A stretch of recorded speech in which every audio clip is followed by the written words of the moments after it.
It's an incredible setup here, incredible matchmaking, incredible storytelling. Oh, you had to come here. All these fighters that step in here are warriors, and all have my respect. And I'm into this game, yeah. We'll be into this, yeah.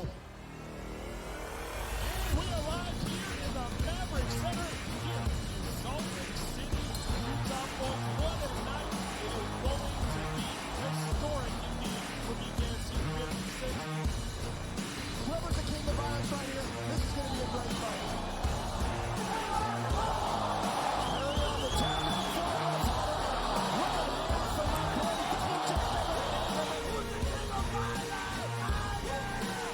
Combat fighting in its purest form, bare knuckle fighting in the city of angels.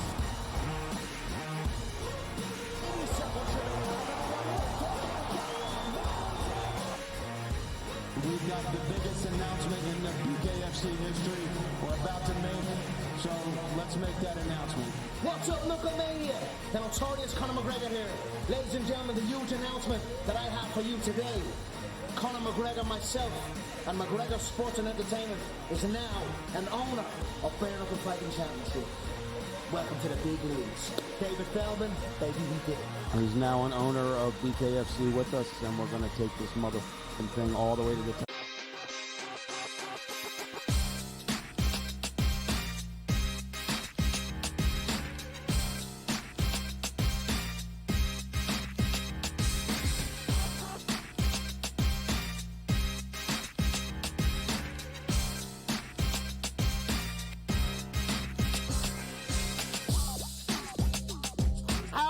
Had to bust out a button down. It's college football, baby. Week 1, we are underway. They're playing football in Piscataway. Rutgers, Howard, you want to pick? I don't have one. Don't blame me. Blame New Jersey. I don't know why. I can't bet on the game. I was busy today. I didn't have time to go figure out how to get involved. But I know there are good people at the game. I know there are great people on the game. And I wish everybody the absolute best. We're live on SportsGrid. It's Game Time Decisions. I'm Kevin Walsh with you, and we have 2 hours to run it, rip it, and go through the college football slate. 4 ranked teams inside the AP's top 25 in action. None of those teams have the spotlight tonight. It belongs to Deion Sanders and the Colorado Buffaloes once again. One of the early stories of the year last year was when Shedeur Sanders and this Colorado team stunned at the moment, at the time, a TCU Horned Frogs group who had played in the national championship game the year prior. Deion and co. got out to a hot start. That team sat there, and I believe it was 4-2. I don't know if they were able to put another victory up on the board. Last year, finishing with just 4 losses. The expectation this year is, can they make a bowl game? The total sits at 5.5. But it is tricky when you think about those expectations because, as I said, there are ranked teams in action. Teams that are legitimately vying for college football playoff slots. This isn't just some back-end nonsense here. You have top 12 teams in Utah and Missouri, but it's all eyes on Colorado. So would even 6 wins feel like a big success? Not to mention the uncertainty that is going to hit this program at the end of this season when very likely Shedeur Sanders and Travis Hunter exit for the pro game.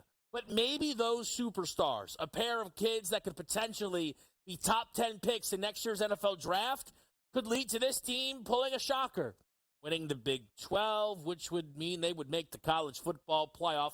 If Colorado is going to do that, they're going to have to beat the very best teams in the Big 12. 5 ranked teams in the Big 12. They all ended up on Colorado's schedule. But we begin at non-conference. And tonight there are these ranked teams. They're all playing FCS groups for the most part. So is Colorado. Way different. This isn't Murray State. This isn't Lindenwood. This is one of the premier programs in the North Dakota State Bison who check into this game as just 10.5-point dogs. This number was 9.5. It took all the money in the world to cross this thing to double digits. As you, I'm sure, have seen, Colorado is the most bet on side of the week. And that's the thing. It's not just the TV ratings. It's not just social media. People show up to the window and they bet Colorado repeatedly. By the way, because I don't want to forget, that total, 56.5, has been a dropper. Last night it was 60.5. Today we saw 55.5. Under 177.5 passing yards at minus 114 juice. I don't think you see Cam Miller throw the ball anywhere near enough to get this through the total. The last half decade or so, the Bison haven't played many matchups against FBS level competition. One that they did just a few years back was against Arizona on the road. They were actually a slight favorite and did lose that game outright by a field goal. Cam Miller was the quarterback. He was really great, right? 10 for 12, beautiful efficiency. 10 for 12, 124 yards, well under the listed total. The Bison ran the ball 45 times.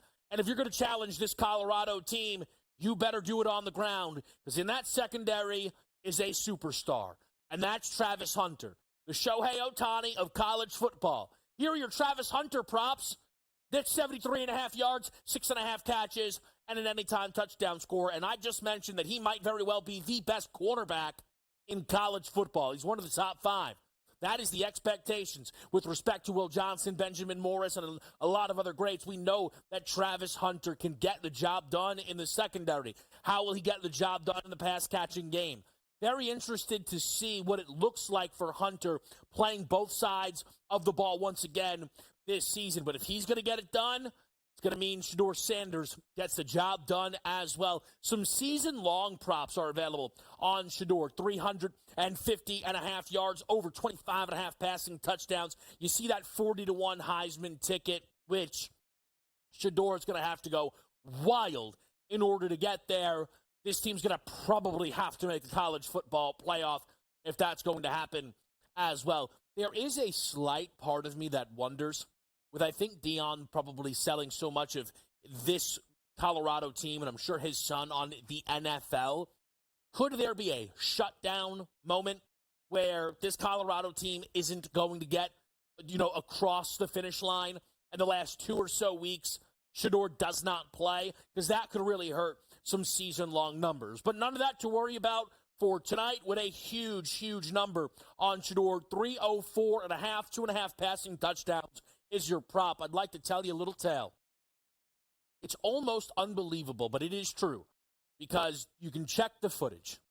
Last year, week 1, Shedeur Sanders' passing yards prop against TCU was nearly 100 yards lower than that. It was 206.5. We hit it on CFT, and it was a bet that I did place, and I'm not here to tell you to brag about it, because I wish I played a gazillion alts. Shedeur Sanders threw for 500 yards in that football game against TCU. 500 yards. But it was to show that nobody knew what to expect. I played that hoping he could surprise, hoping he could, trailing TCU, have to throw the ball. They won the game, and he threw for 500 yards. He's not going to catch people by surprise. Shedeur Sanders has top 2 odds to be the first overall pick in the 2025 NFL Draft. Only Carson Beck of Georgia with a shorter number. Quarterbacks, of course, all over this top 10 here. Connor Wegman of Texas A&M and Quinn Ewers are your other QBs underneath that 20-1 bar. Cam Ward, who transferred to the U, checks in here at 20-1. Can Drew Aller find some juice with Andy Kotelnicki coming over from Kansas? Offensive coordinator swap there for Kotelnicki. Kansas is in action tonight. Jackson Dart is another name that many, many, many people think could have a big-time season. But I do think this is a good spot to blend a little NFL talk for the people. We're going to go through the rest of your college card tonight. We're locked and loaded. Big games, as I mentioned, 4 ranked teams, UNC, Minnesota as well. But notice the quarterbacks at the top here. Odds to have the worst record in the NFL next season and therefore the first overall pick, there's a clear favorite. The New England Patriots at plus 270. Their win total continues to drop. It's not going to be getting any higher with the fact that they've named Jacoby Brissett as their week 1 starting quarterback, despite many people, even Gerard Mayo, suggesting that Drake May outplayed played Jacoby Brissett in the buildup. So what does that mean if we can move this back quickly, just so the guys that are inside the top 10? Because if it's not quarterback, James Pierce, a monster for Tennessee. How about OTB, not inside this top 10 at least? Will Campbell of LSU and Abdul Carter of Penn State. If we do not see a quarterback go first overall, you have juice aplenty in this market. Stuff we will be keeping an eye on here, no doubt. But let's get some more college football picks on the board next, right here on Game Time Decisions.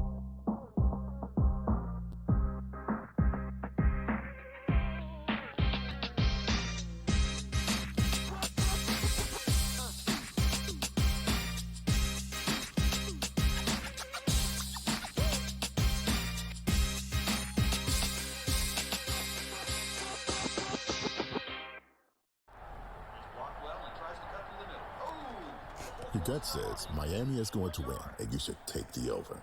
Your gut also said your NFT selfies would only go up in value. They didn't. But your head is on SportsGrid and knows the QB is in concussion protocol. The backup has a 45 QBR against the zone coverage. The New York D has the most sacks in the league. So yeah, trust your head. It's smarter to be on SportsGrid. The leftover language would be the million shy of what Jefferson makes Jefferson a better player. If you want to believe that, I'm not sure I buy that he's that much better than CeeDee Lamb. Tony Pollard's gone. He's now with the Titans. I was with the Titans a couple weeks ago. He'll be their starting running back there. They're going in a different direction in Dallas, but it's all about CeeDee Lamb right now, the first of the other deals that they have to get done. Pharrell Coast to Coast, only on SportsGrid. We're into a different regime, different ownership, different head coach. I like the head coach. Dan Quinn is a good football man. He has been around where he's been. They have won. Yes, he's had some talent there. I'm incredibly excited for what this brings to the team. The defense, I think, is underrated. I think this is a good football team. And also, you talk about extending drives. I think Daniels has that ability. And that's something that hasn't been seen in Washington for quite some time. Fantasy sports today, only on SportsGrid. The only streaming sports betting network. Tips, info, and insights to up your IQ. It's smarter to be on SportsGrid. New to the Live Golf Plus app. Watch Live Golf any way you want it. Follow any group. Replay any shot. Anytime, anywhere. Any questions? Watch Live Golf live and on demand.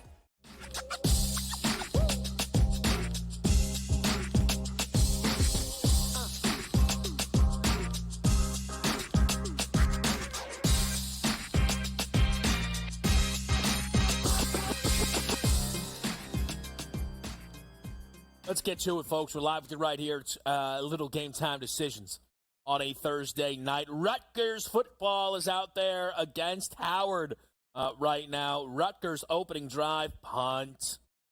Not good. Howard moving the football now, nearly at midfield. So we will keep tabs on that. I mentioned my Cam Miller pick under 177.5 is where I'm going in that game.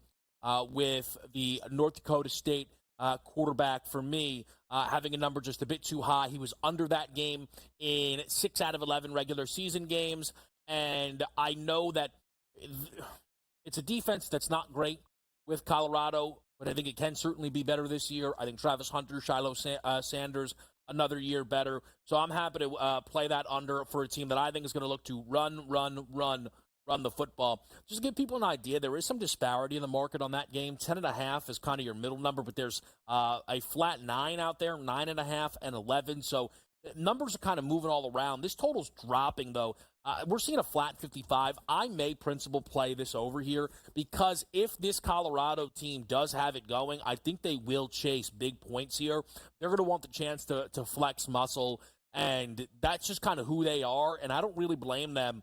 So I may end up playing that over as it continues to drop. Let me tell you where I am playing. We'll start with your ranked action. NC State on the board here tonight. One of the big favorites out of the ACC, a top 25 team in the country. And I'm on the Western Carolina Catamounts here, catching 32.5 points. I think this number is just a tick too high. If you look last year, NC State was kind of a bad team when they had a look-ahead spot, when they had a ranked opponent on deck, and then Clemson, who actually wasn't ranked, they were 0-3 against the spread.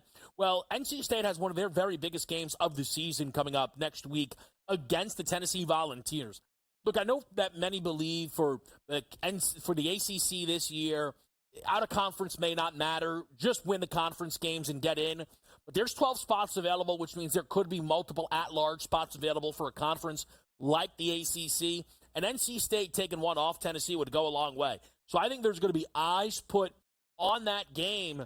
And I feel that you're going to see a better Western Carolina. Cole Gonzalez last year was one of the best quarterbacks at the FCS level. And I don't think NC State's going to be looking to run this thing up at all. Last year, they did not cover against VMI.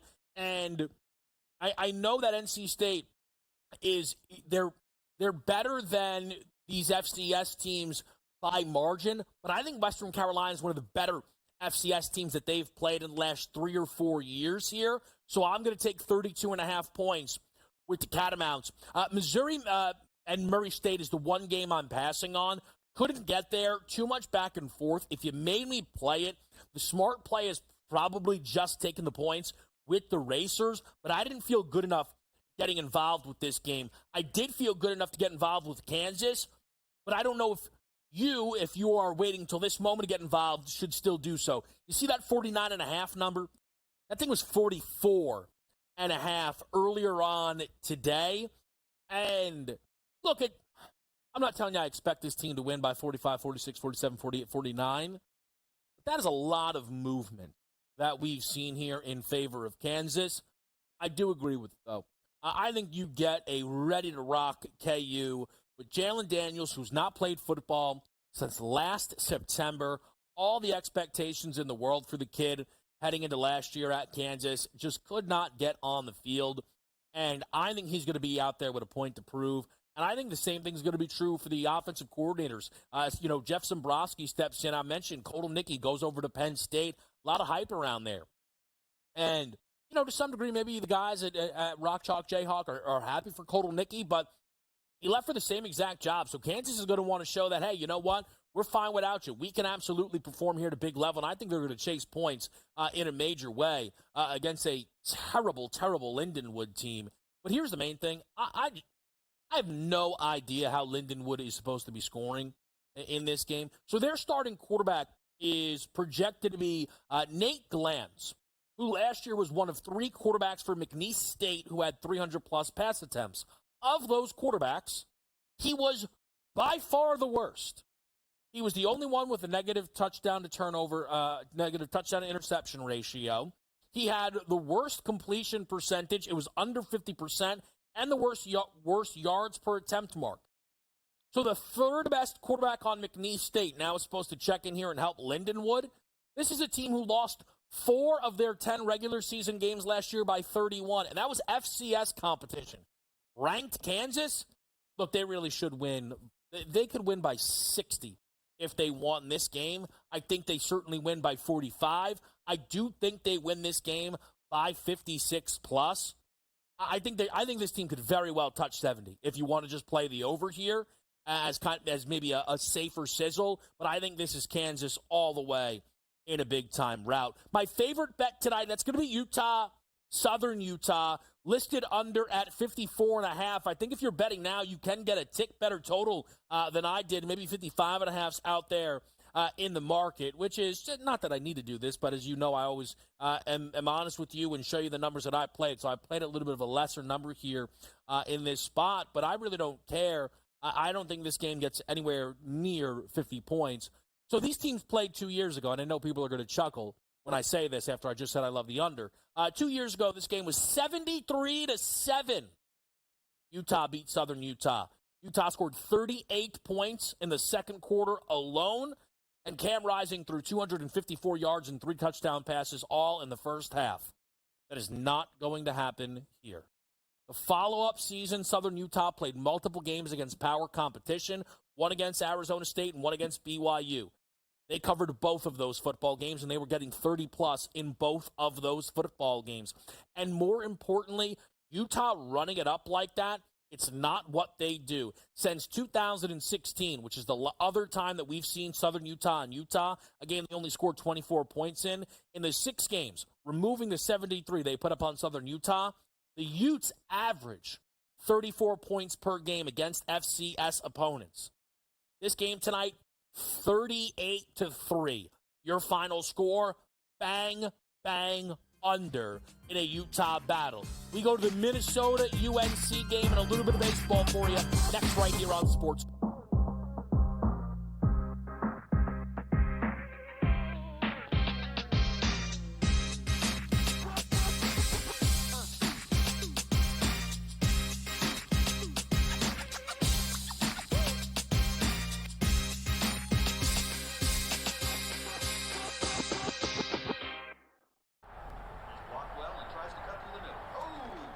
Your gut says Miami is going to win, and you should take the over. Your gut also said your NFT selfies would only go up in value. They didn't. But your head is on SportsGrid and knows the QB is in concussion protocol. The backup has a 45 QBR against the zone coverage. The New York D has the most sacks in the league. So yeah, trust your head. It's smarter to be on SportsGrid.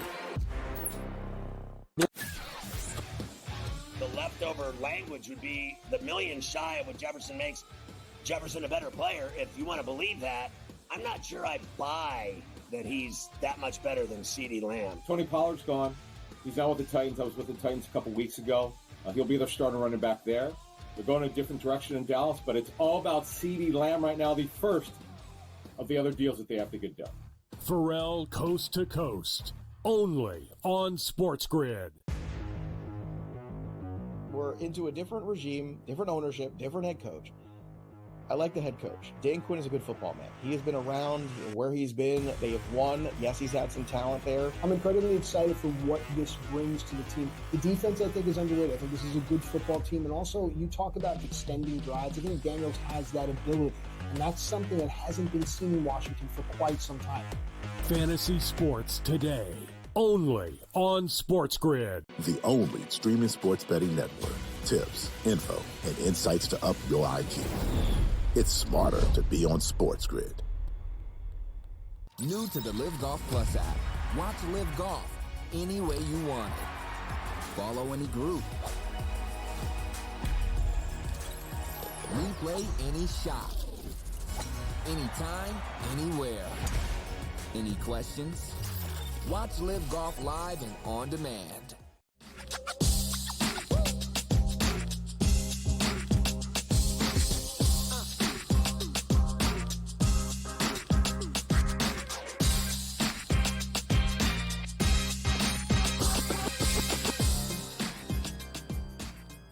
Back with the right here, Game Time Decisions. We're live on a Thursday night. For the baseball folks, you were warned. We're warned. Also, all right, fine. The A's are up on the Reds. The Reds are terrible. What a swing and a miss by me on in-season Reds total over. I thought that would go much, much better than it has. Mets got a big win over the Diamondbacks earlier today. Cardinals took one off the San Diego Padres as well. Giants feel like they could be left for dead in that game, in that series with the Brewers. There are 4 still to come. I capped them. I broke them down. I'll give you my thoughts on them. I haven't placed any action in it, but I have placed action in Minnesota, North Carolina. I'm on the Golden Gophers +2 here. Let me say, I think these are both really good teams. Better than expectation. Maybe schedules could be trickier. Well, okay, so Minnesota's schedule's pretty tough, and that's why they have that win total of 5.5. North Carolina could surprise some. Their schedule's a little bit easier. It depends where you land on that quarterback battle between Max Johnson and Harrell. It looks like Max Johnson's going to be the winner. There are some reports they could play 2 quarterbacks in this game. And that's one of those things that, as somebody who felt UNC could be sneaky, I didn't want to see. I wanted to see someone win the job. Now, if you're playing an FCS opponent, Western Carolina, Murray State, Lindenwood. All right, we'll run out multiple quarterbacks, right? You're on the road playing a Big Ten team. and you don't know who your quarterback is, I don't love that. Now, maybe we're going to end up seeing only Max Johnson tonight, and I'm wrong, but that didn't inspire confidence for me on North Carolina. And I also think, for me, with Minnesota, there's some clear selling points there. This team has Darius Taylor, who looked like one of the very best running backs in all college football last season. Small sample size, yes, but Darius Taylor for Minnesota, if that's real at all, they're going to start tossing his name around in Heisman conversations, and I'm dead serious. Darius Taylor sneaks into Minnesota, gives this team 5 starts, and in 4 of them, he rushed for 138-plus yards. In 3 of them, he was over 190 on the ground. He was a monster, Darius Taylor, which, by the way, for those out there in the profit boost world, I played Taylor, 110-plus yards, 100% profit boost, took that up to plus 800. It was absolutely worth it, especially since I like Minnesota in this game. Minnesota's at home. You know, if this was 2.5 the other way, maybe I would have backed off. If this was 3.5 with North Carolina, I may have played dog. I think these are closer to even teams. And here's one of the big shifts this year for UNC that maybe even, again, someone like myself who is somewhat positive on them entering this season is not giving enough credence to. The level of quarterback play that North Carolina has had the past few years has come from NFL players. Drake May for 2 years and Sam Howell for 3. I'm not telling you Howell's a star. We'll see what Drake May turns out to be. But Max Johnson and Connor Harrell are not guys that we expect on NFL draft boards. So now Minnesota brings in Max Bromser, a standout from the FCS level, and all of a sudden, it's on the board that the quarterback play here is even. Well, if you have even quarterback play, I know Amari Hampton's incredible. I'll take my chances with Darius Taylor and all the returning talent they have up front for Minnesota.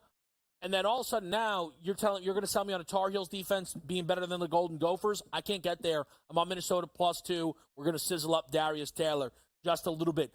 Baseball board, again, I didn't get in the mix just yet, but some of the standouts tonight are obvious. Trey Turner against Charlie Morton, Yordan Alvarez against Brady Singer, Bobby Witt Jr. against Hunter Brown, Mookie Betts tonight going against Cade Povich, Gunnar Henderson a little bit tonight going on the other side of Bobby Miller. The one guy, and I want to see, we wait for our lineups here, Eloy Jimenez has been smashing righties since he's joined the Baltimore Orioles.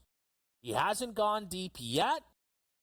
If this was Dinger Tuesday, we'd be involved with some Eloy Jimenez. Something to keep your eyes on. I could not get to that Red Sox-Blue Jays game. Nothing really worth it for me in a Cutter Crawford, Bowden Francis game there. Interested to see how Francis keeps up, though.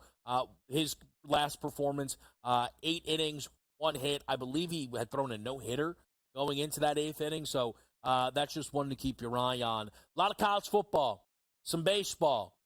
We got to talk some golf. We do that with the help of Brady Cannon next here on SportsGrid.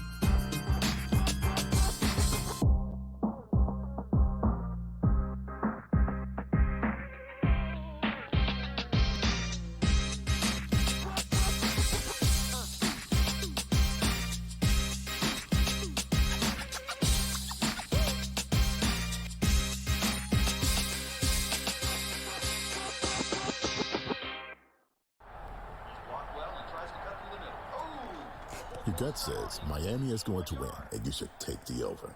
Your gut also said your NFT selfies would only go up in value. They didn't. But your head is on SportsGrid and knows the QB is in concussion protocol. The backup has a 45 QBR listed zone coverage. The New York D has the most sacks in the league. So yeah, trust your head. It's smarter to be on SportsGrid. The leftover language would be the million shy of what Jefferson makes Jefferson a better player. If you want to believe that, I'm not sure I buy that he's that much better than CeeDee Lamb. Tony Pollard's gone. He's now with the Titans. I was with the Titans a couple weeks ago. He'll be their starting running back there. They're going a different direction in Dallas, but it's all about CeeDee Lamb right now, the first of the other deals that they have to get done. Pharrell Coast to Coast, only on SportsGrid. We're into a different regime, different ownership, different head coach. I like the head coach. Dan Quinn is a good football man. He has been around where he's been. They have won. Yes, he's had some talent there. I'm incredibly excited for what this brings to the team. The defense, I think, is underrated. I think this is a good football team. And also, you talk about extending drives. I think Daniels has that ability. And that's something that hasn't been seen in Washington for quite some time. Fantasy sports today, only on SportsGrid. The only streaming sports betting network. Tips, info, and insights to up your IQ. It's smarter to be on SportsGrid. New to the Live Golf Plus app. Watch Live Golf any way you want it. Follow any group.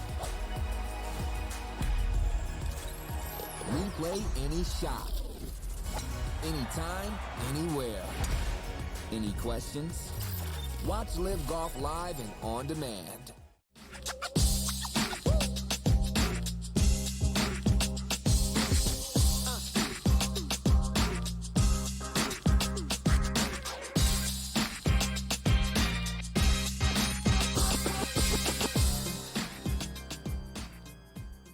All right, we're live right here. It's Game Time Decisions, man. It's a delightful Thursday to be in the mix. And it's one of those things, you kind of get lost in the wind a little bit. And, look, I'll go hand up. I'm not afraid. Last night I was looking at stuff with the Tour Championship. I said, man, I want to get in somewhere. And then, I'm moving. I got a lot of life stuff going on. It gets lost in the wind. I've seen the leaderboard. I just chuckle. To help us make some sense of it, that's our guy, Brady Cannon. Brady, great to have you here with us on Game Time Decisions for a little bit of time to talk some Tour Championship. Yeah, it's almost over, right? One round in the books. And, he came out today, Kevin, and he said, you guys, you forgot. Apparently, it's me. I'm here. You were all doubting me. I wanted to just remind you all that not only am I the player of the year, but I'm also the FedEx Cup champion. Man, Scotty Scheffler. But I'll tell you what, I think there is hope if you did not bet on Scheffler this week. Now, I figure he's probably got about a 75% chance to win it at this point. So the rest of the field maybe has a 1 in 3, or excuse me, a 25% chance to, for some sort of miracle to happen, a minor miracle for Scotty to come back to the pack. And I think he did set himself up to possibly come back a little bit. And Xander, I think, on the other hand, set himself up to make a move possibly. Scotty shot the best round in the field. I don't know if you realize that. Nobody shot 6 under par today except for Mr. Scheffler. So he takes that 2-shot advantage now out to, what is it, a 6-shot, 7-shot? 7-shot advantage now after one day. Just incredible. But he played so perfectly. He was number 1 in strokes gained off the tee. He was 10th in strokes gained approach, 10th in strokes gained putting, 2nd in greens in regulation, and again, had the best score of the day. So is he going to maintain that for 4 days? Probably not. And Xander, on the other hand, Xander was like close to awful. He was 21st. And remember, this is only out of 30 people. There's only 30 people in the field. He was 21st in strokes gained off the tee, 19th on approach, 22nd in putting, and 17th in greens in regulation. And what's weird is he played that poorly. He still shot 1 under par. He's still in second place. You got to believe it's going to get better for Schauffele and possibly could lose a little bit of luster for Scheffler. So maybe they get closer to one another. But it's going to be very difficult, I think, for anybody to catch the leader. I'm just saying it's not completely done yet. It's close, but he did leave the door open, I think, slightly. Because he went so far to one end of the spectrum today, he should regress to the mean going forward. So there was a number of markets when you get to the Tour Championship, and it's so unique, but you have the outright market when you add the strokes. And Scotty, I think, was about plus 115, right, which is what you would expect. Giving the best golfer in the world a little bit of a head start. But then I found the strokes taken away, right? Who is going to have the best 4 rounds here this weekend? And it was the very first time Scotty wasn't, at least when I looked, Brady, the solo favorite. He and Xander were both plus 470, and I think that's a little bit of book narrative. Scotty kind of can let Xander win the 4 rounds but still win the Tour Championship. But it is one of those things, and it's happened a few times, I feel, where we've looked at a Scotty number, and it's like, ooh, that's a discount. And we've had to rework what a Scotty discount is, but minus 350, I know we have 3 days left. It's not a terrible number, right? It's not. It's a very fair number. Yeah, it really is. 7 strokes. Yeah, I mean, like we said at the top of the show, it could be already over. Like I say, I think it's 75. Some people might argue 80% chance that this is over. It's close. I mean, a lot of people felt it was over when he had a 2-shot lead. Now he's got a 7-shot lead. So you mentioned the market without strokes, though, Kevin. And I bet on Xander in the market with strokes. Again, it's not over yet, but it's close. But the market without strokes, I didn't make any bets here, but I spoke about it on the show yesterday. I threw out a few guys that I thought might be good plays. And a couple of them are off to decent starts. Aaron Rye, you could have found in the neighborhood of 50-1 to win this 72-hole low score, no starting strokes. And then the other guy I threw out there was Victor Hovland. Now, he was a much shorter price at about 15-1. Hovland, I think, is still in the mix. And you've got to obviously find an adjusted odds, in-game wagering, obviously, if you will, market without strokes. I looked on FanDuel and I didn't see it up yet. I don't know if it'll be up a little bit later on. But if you can find a without strokes market, adjusted odds going forward, I still think Aaron Rye is a very good bet. This guy really popped on all my numbers. We know he's been red hot this summer, and he got out to a great start. If it wasn't for Scheffler, he would have shot the low round of the day. He's at 5 under. A lot of guys, I shouldn't say a lot, a handful of guys shot 5 under today, and Rye is one of them. So he's certainly in position to get that low 72-hole score. And then Hovland only shot 2 under. If you can find that market, you might get a really good number on him. He made 7 birdies today, Kevin. He really lit up this course. The problem was he made a couple of double bogeys as well. But I think Hovland could, he's shown that without the mistakes, he can light this place on fire. He's capable of that, and he did it last year. So I still don't think he's an awful play if you can find that market. And Rye still looks like a good play too. Hovland has made me wonder a bit, Brady, the form that he's kind of found over the last month plus. I don't know if there's too much time in between because I know kind of for these guys, the break will come. I wonder if for Hovland, is this a guy that people should be clicking on when these guys get back out on the course? When is it usually, Brady, that we're going to get these guys again? Well, you're probably going to get all of them in one, at one tournament for, say, like the Sentry at Kapalua in January. I mean, we take a break for a couple of weeks. In 2 weeks, we go to Napa, where I believe Sahith Theegala is your defending champ. I hit him there. I think that was last fall.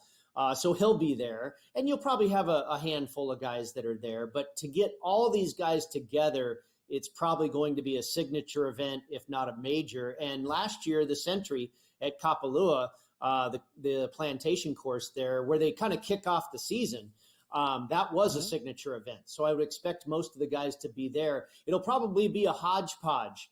You'll get, 3 or 4 or 5, maybe 10 of them. Between Napa, and then you go into 4 events in October, 3 events in November, and then from Thanksgiving really until January, you pretty much take the 5 weeks off or so. There is Tiger's event in the Bahamas, where guess who's the defending champion, Scotty Scheffler. That's just a very short, 25-person field, the Tiger Invitational type of thing. But you're going to see a lot of these guys at that event as well. But to answer your question, I would say maybe not until January where we get all of them together at once. Yeah, I think we're going to keep our eyes on this. I'm sure we will continue to check in. Brady, I want to, though, before we let you get out of here, remind people again, new show, it's contest season, it's NFL season, and it's can't miss for the people. Yeah, we're really excited. We got off to a great start last week. We did the show live from the Circa Resort and Casino. They're one of our title sponsors. The Westgate Super Contest. The Westgate of Las Vegas is our other title sponsor. It's the Las Vegas Football Contest show.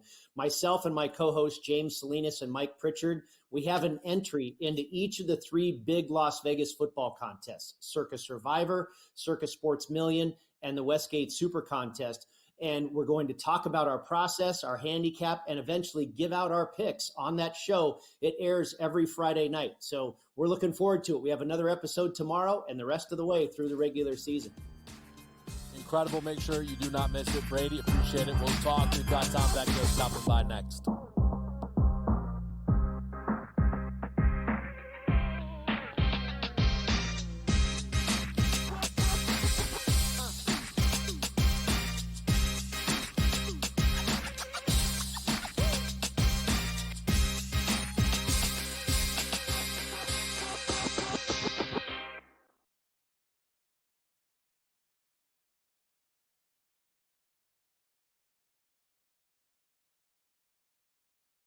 When it comes to betting on sports, injuries matter, and Sports Injury Central has you covered all year long with expert injury analysis and injury-based picks for the NFL, NBA, and MLB. Our former pro sports doctors have unmatched experience to analyze every injury so you know the impact of the player, team, and their upcoming matchup. Whether it's articles, podcasts, player insights, or our patented injury scores, Sports Injury Central will help you keep up with your fantasy team and make more informed wagers. So make sure you follow Sports Injury Central and gain an edge at sixscore.com.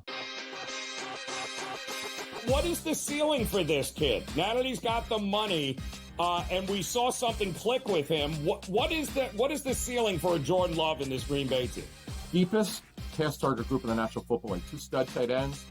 They're a legit 5 deep receivers. 7 bona fide pass targets. Come on, man. This guy could be a stud. Top 5 quarterback. Game time decisions. Only on SportsGrid. The bottom of this field is a bunch of guys, quite frankly, that aren't on the tour, aren't on the DP tour, aren't on the Corn Ferry tour. You know, the top 25 or so in this field, I mean, you've got Rourke, you've got Lowry, you've got Scheffler, you know, all 4 Americans, Minwoo Lee and Jason Day. And you go to Mito Pereira and Joaquin Neiman out of Chile. So, you know, it really is pretty deep. In-game live, prime time, only on SportsGrid. Try and set the stage for what should be a great year of NFL action.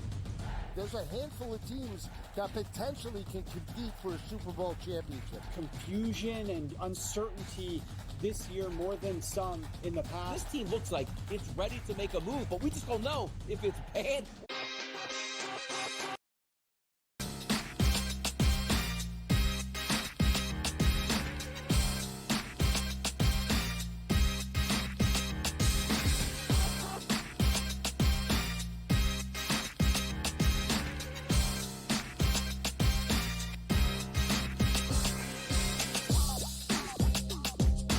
All right. How about some breaking news for the people?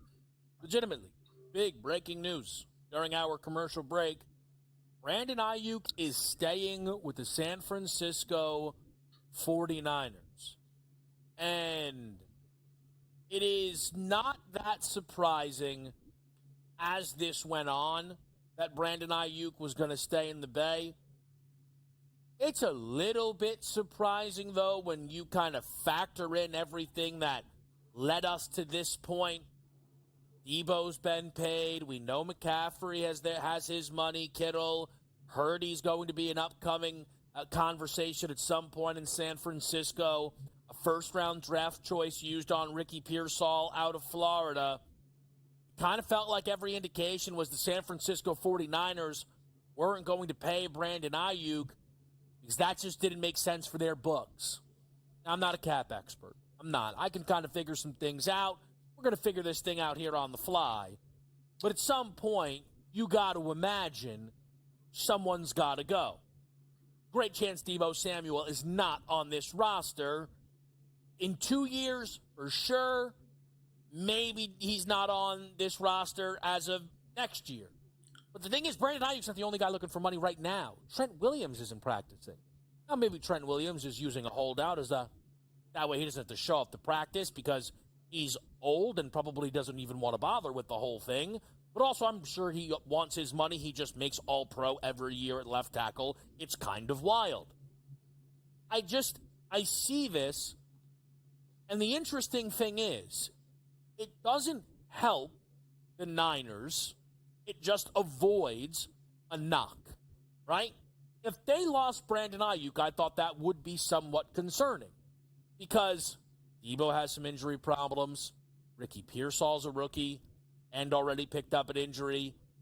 This is probably unfair, but I'm worried about McCaffrey being healthy this year. I also don't think it's unfair. He's kind of already nicked up a little bit. We've seen Kittle kind of be in and out. Brandon Ayuk is their most, it feels like to me, secure weapon in terms of health. So it's good to have Brandon Ayuk. But this team was always supposed to have Brandon Ayuk, and it kind of put themselves in a position where that may no longer be true. So, again, short term for the Niners, deep breath, we've got all our guys. Long term, there's going to be a lot more questions. There are teams who make phone calls who I think maybe will be worth discussing. But let's discuss this from the San Francisco angle with SportsGrid's very own Tom Vecchio. Feels good to say it, so I got to say it. And Tom, of course, going to be a huge part of all of our NFL coverage throughout this season. So, Tom, great to talk to you. But let's kind of get right to it here. Brandon Ayuk stays in San Francisco. What's your reaction? My reaction is good for Ayuk. Like, this puts him in the best spot to not only get paid, but also succeed in terms of personal, season stats, but also have a chance to win. Going to Pittsburgh or Cleveland or New England, like the teams that were floated, like those teams aren't going to be doing that well this year. Like Pittsburgh and Cleveland, they're going to be what? They're going to be fighting for a wild card. New England's going to be terrible. Like, this is the combination of A, he can win, B, he can get paid, and C, like he can put up another big season. So I think it's an absolute win for San Francisco. But like you said, like it's a short-term victory, and there's stuff down the road that they're going to have to deal with. Yeah, I'm a little. Here's kind of my thing though, Tom, with the Niners and Ayuk, and yes, it's good for Ayuk because he now has made his money, right? But again, you're great in the fantasy world here. Are you in on Ayuk this season? Like, is this a guy that you want to be a part of? Is he the Niner to have in the pass catching room? I mean, if it's the same as last year, he's a great option. Like I had him last year, and I was super high on him. Going to New England or going to Pittsburgh or Cleveland, like I said, those three teams, like that's a downgrade for him. Yeah, he may be the number one option in those offenses, but those are bad quarterbacks. Like Russell Wilson's not a good quarterback. Deshaun Watson is like not throwing the ball. His shoulder has some issue. And then whether it's going to be, a rookie quarterback or now Jacoby Brissett in New England, like those are not good offenses, and that would limit his potential. We know he has a significantly high ceiling in San Francisco. So yeah, I'm on board with him this year as long as the cost is right wherever you can get him. Yeah, I don't know. It is one of those things. You're right, Tom. Effectiveness and opportunity can always kind of vary because the Pittsburgh quarterback situation doesn't look great. The Cleveland quarterback situation's a little weak. I think if he would have landed in New England, oddly, maybe I'm on an island here, I think that would have worked best for him because it just seems like they are destined at some point to put Drake May on that field. And at that point, then, I think you have a talented quarterback and you're going to have a million opportunities with the New England Patriots if that's the way it went. And that is kind of what is a little jarring about something like this, and probably why I maybe should have known that Brandon Ayuk was never going to be traded. For the Steelers, for the Browns, for the Pats, you can make all the phone calls in the world. For the Niners, it didn't make sense to trade Brandon Ayuk once the draft was over. I know they took Pearsall, but they could have had another pick for this year's draft that they could have used for this year's roster. They always wanted Ayuk in the building, and that's where Ayuk wanted to be. Of the Steelers, Browns, and Patriots, now knowing that none of those three teams are going to get him, is there a clear loser of that bunch who loses the most by not adding him? I mean, we didn't have high expectations for the Pats overall, but I mean, if you could put a second wide receiver, if you could put him next to Amari Cooper, right, in Cleveland, and it would be Cooper, and granted, if they had a healthy quarterback, Nick Chubb comes back after a few games. David Njoku. That's not Jerome Ford. Like, that's an offense that could certainly do something if they had healthy quarterbacks. So maybe Cleveland's the biggest loser, but that's just a stretch, and it's circumstantial. No, but I think it's fair because that's a Browns team whose expectations, last year made the postseason. If Watson's ever going to be a thing, I'm sure they hope it's this year, considering what Flacco ended up being for that football team while he took over. So if you add an Ayuk-level wide receiver, maybe that can take him to the next level. I think for New England it would have been a great piece of business, depending on what you had to give up, because now year 2 Drake May or year 1 starter Drake May has an established guy in the room, and you can afford to pay him with him being on that rookie contract. Let's get some baseball on the board. Tom's sticking around. We're live with you on a Thursday night.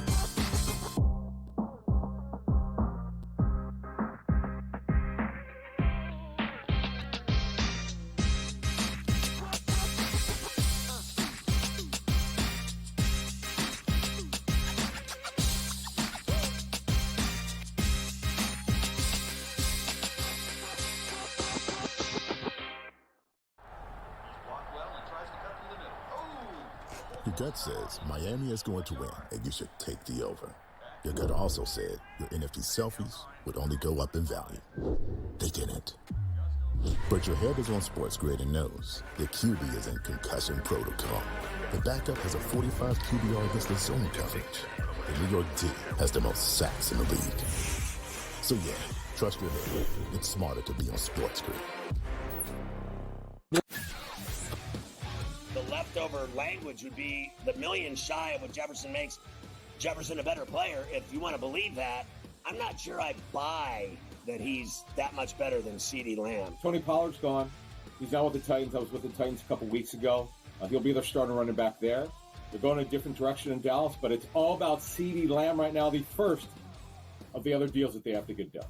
Pharrell Coast to Coast, only on SportsGrid. We're into a different regime, different ownership, different head coach.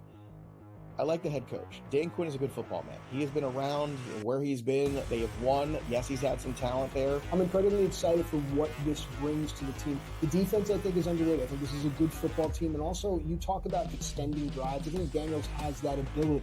And that's something that hasn't been seen in Washington for quite some time.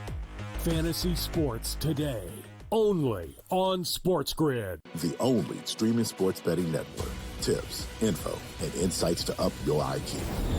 It's smarter to be on SportsGrid. New to the Live Golf Plus app. Watch Live Golf any way you want it. Follow any group. Replay any shot. Anytime, anywhere. Any questions? Watch Live Golf live and on demand.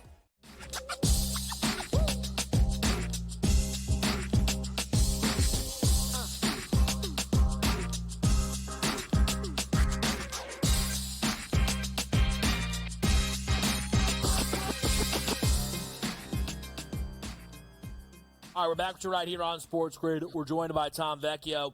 The baseball board has been swept under the rug a little bit.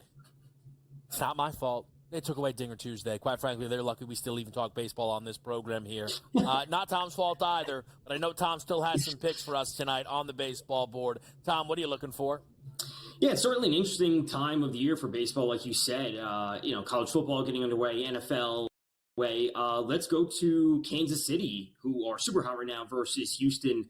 I like Brady Singer, the Royals pitcher, under 4.5 strikeouts. They're sitting at plus 116. He's a modest strikeout pitcher at 22.9%. 10.4% swing strike rate's good, but Houston, 17.7% strikeout rate versus righties with their current active roster. That's the second lowest in the league. They are incredibly disciplined at the plate. Surprise, surprise. He also doesn't go super deep into games. This side of the All-Star break, we see a couple games at 7, but recently it's just 5 or 6 innings. So if he's not going to be going super deep into games, he's a modest strikeout pitcher to begin with, and he's facing a tough opponent. Like, he's just not in a spot to really rack up the strikeouts. It would surprise me if he had, 7 strikeouts tonight. So it's all about the under. All right. I'm interested when you kind of look at Brady Singer, because this is a guy, Tom, who they have expectations on if they are, and they look like they will be in the postseason. I assume being a part of that rotation, Reagans and Seth Lugo do lead it up. Is Singer the kind of guy that you could see yourself targeting when it's a little harder, right? When playoff baseball comes around to find starters to fade. Is Singer a guy people need to remember?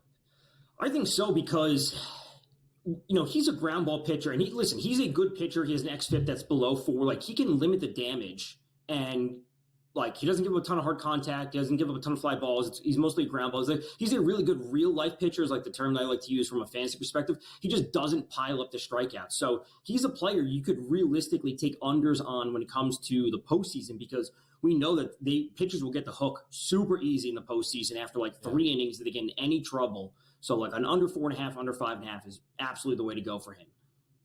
Yeah, and then talk to me tonight's a little action in the Orioles-Dodgers game out west.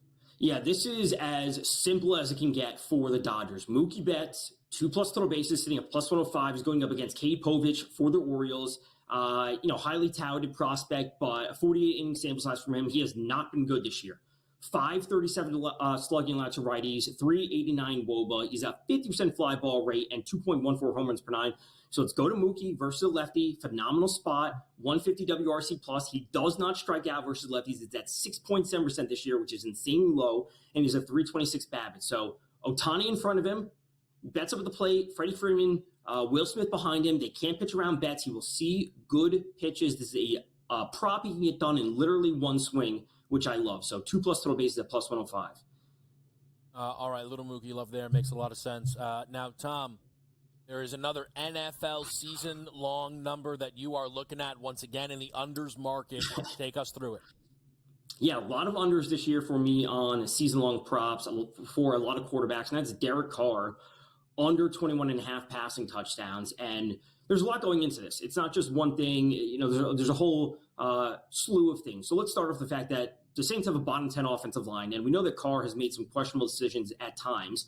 So now we give a quarterback who has those questionable decisions behind an offensive line that can't necessarily give him the time to make the right decisions. From the jump, doesn't put him in a good spot.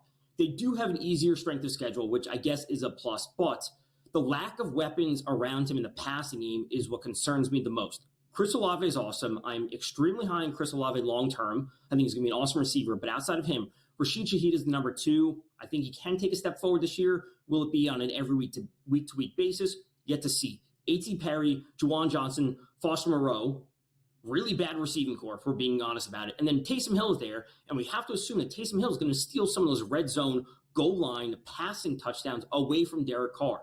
So when we look at, yes, an easy strength of schedule is favorable if the weapons were great, but the weapons aren't great. And we also have a quarterback that's questionable. Also, Spencer Rattler's behind him. And if push comes to shove, he could be benched at the end of the season. So it's all about the under.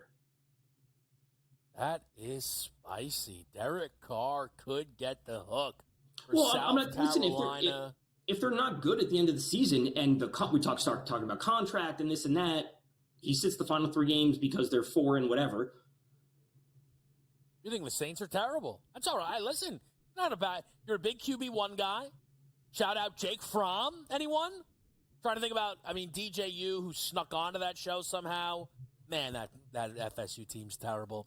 All right. Derek Carr under. Keep it in mind. I think at some point before that season officially kicks off, we're going to have Tom run us through all of these futures one more time just to make sure the people are locked and loaded. It's going to be a great season. Tom, appreciate it. Thank you so much. College football season. We're updating next.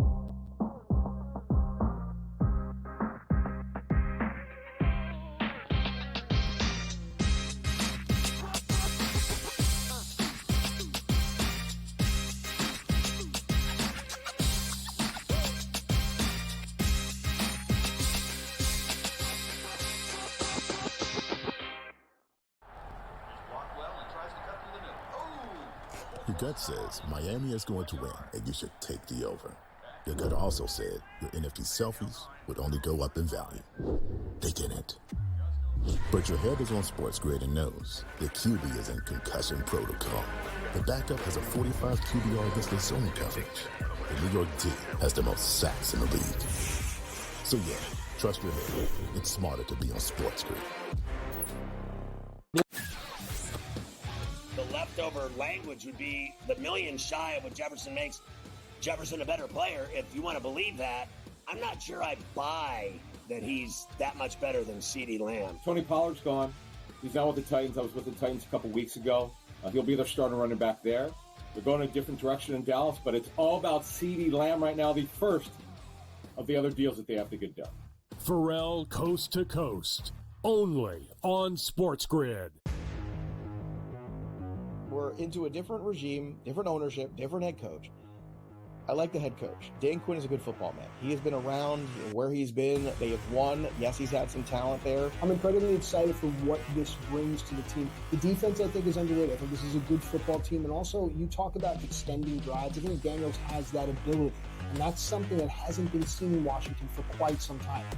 Fantasy sports today, only on SportsGrid. The only streaming sports betting network. Tips, info, and insights to up your IQ. It's smarter to be on SportsGrid. New to the Live Golf Plus app. Watch Live Golf any way you want it. Follow any group. Replay any shot. Anytime, anywhere. Any questions? Watch Live Golf live and on demand.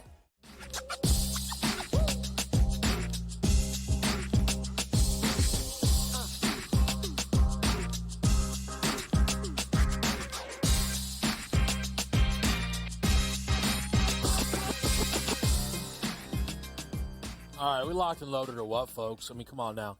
Thursday night, college football is getting underway. I mean, it is underway, but it's very tough to acknowledge the nonsensical Rutgers-Howard game that they don't let us bet here in Jersey.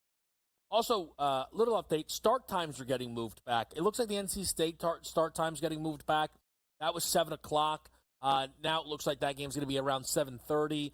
The UNC-Minnesota game got moved back. That game was listed at 8 o'clock. It's now 9 o'clock, so that one has been moved back.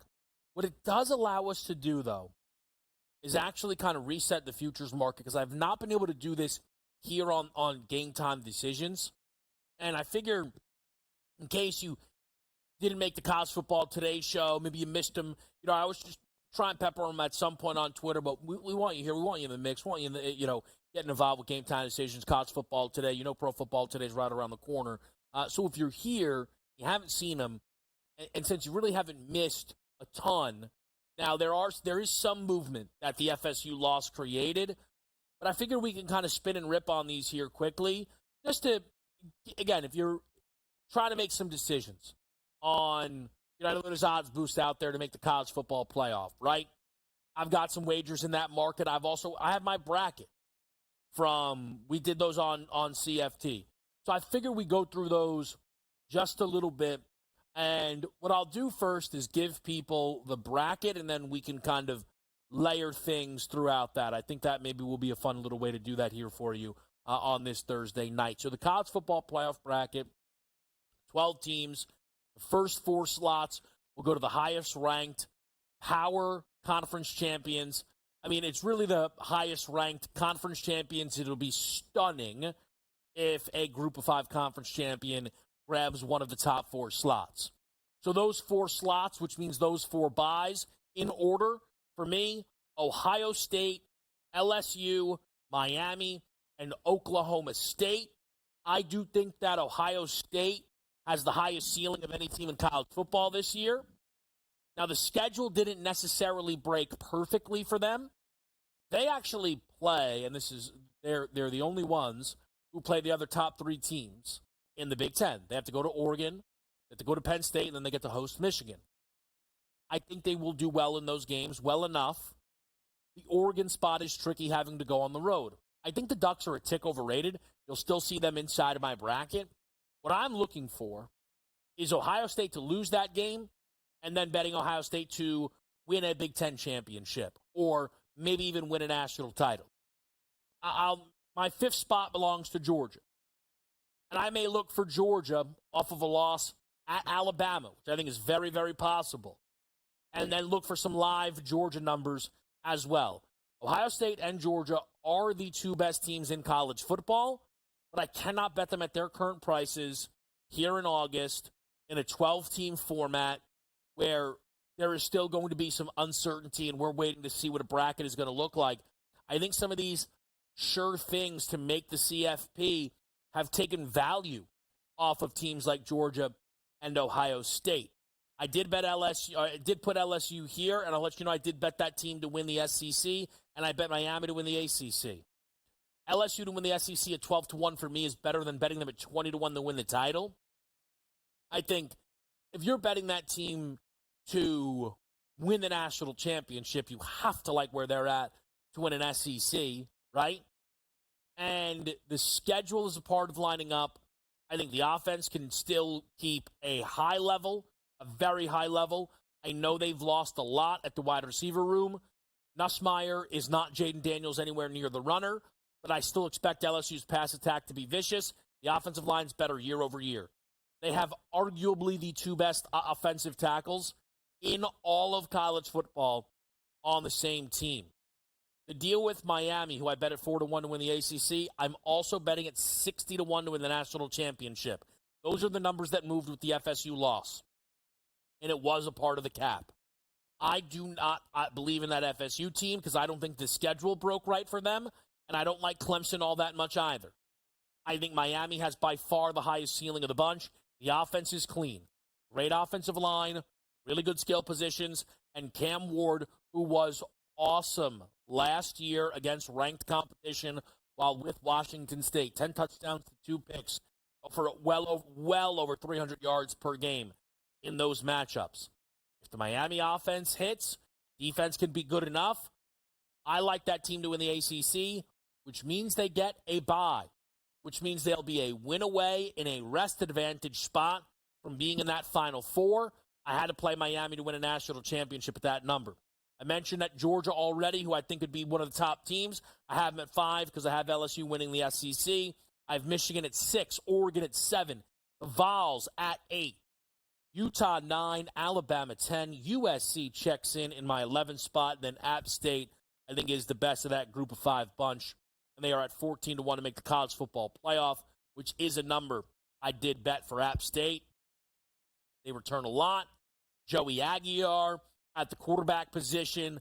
I think the schedule lines up here pretty nicely for this team. They return their top 5 pass catchers from last year, including Caden Robinson, who had a 10-touchdown season with just under 1,000 yards.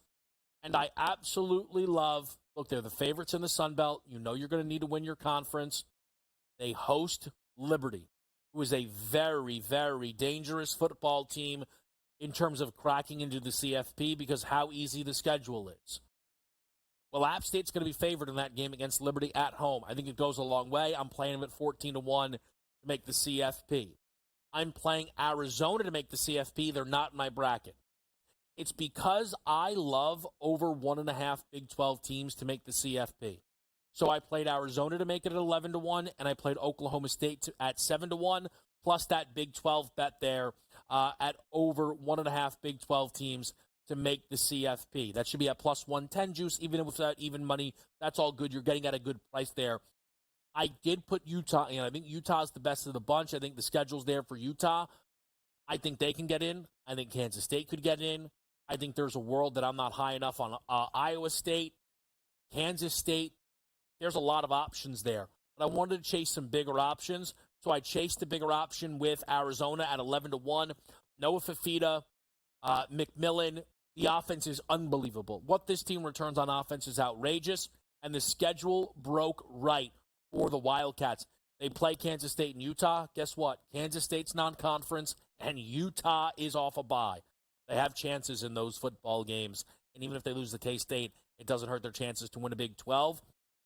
And I wanted to play these teams, and even if it's a little worse odds, I wanted to play them to make the CFP over winning the Big 12 because I think that the Big 12 will be sending multiple teams to that college football playoff. The other Oklahoma State bet that I made is Ollie Gordon to win the Heisman Trophy. That number's at 75-1. It's my only Heisman bet. It's my favorite Heisman bet. Throughout the year, I am sure I will add others. This is the only one I want right now. The entire offense is nearly back, which means, most importantly, the offensive line is back. It projects as one of the 10 best in all of college football. Go pull up those offensive line rankings across the country. You will notice it is essentially all SEC, a little Big Ten, and whoops, there's Oklahoma State. They will steamroll teams with the best running back from last year back again, who will be hunting down a 2,000-yard season. Last year, we set precedent. You don't have to be on the best team. Put up the best stats. I still think you'll need to make the CFP, which they can do. And Ollie Gordon has an opportunity. When the country doesn't have your Caleb Williams of the world returning to potentially light the sky on fire, I know people think that Dylan Gabriel could be great, could be the guy. I'm not as in on Gabriel, certainly not at that number that we're seeing there related to Oregon. There are two futures that I didn't kind of give you the breakdowns on just yet. It's USC to make that college football playoff, and it's Michigan to win a national title. We'll talk about that next right here. It's Game Time.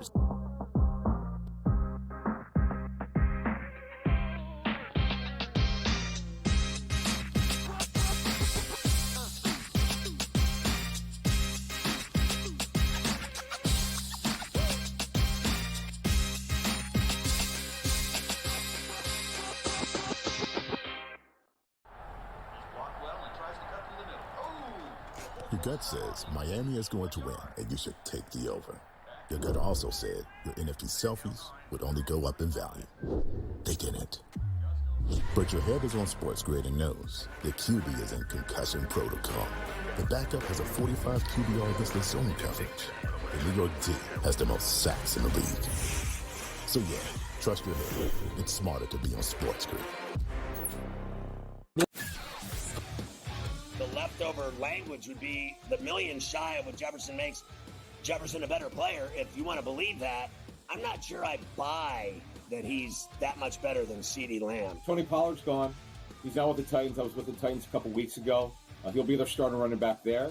They're going a different direction in Dallas, but it's all about CeeDee Lamb right now, the first of the other deals that they have to get done. Pharrell Coast to Coast, only on SportsGrid. We're into a different regime, different ownership, different head coach. I like the head coach. Dan Quinn is a good football man. He has been around where he's been. They have won. Yes, he's had some talent there. I'm incredibly excited for what this brings to the team. The defense, I think, is underrated. I think this is a good football team. And also, you talk about extending drives. I think Daniels has that ability. And that's something that hasn't been seen in Washington for quite some time. Fantasy sports today, only on SportsGrid. The only streaming sports betting network. Tips, info, and insights to up your IQ. It's smarter to be on SportsGrid. New to the Live Golf Plus app. Watch Live Golf any way you want it. Follow any group. Replay any shot. Anytime, anywhere. Any questions? Watch Live Golf live and on demand.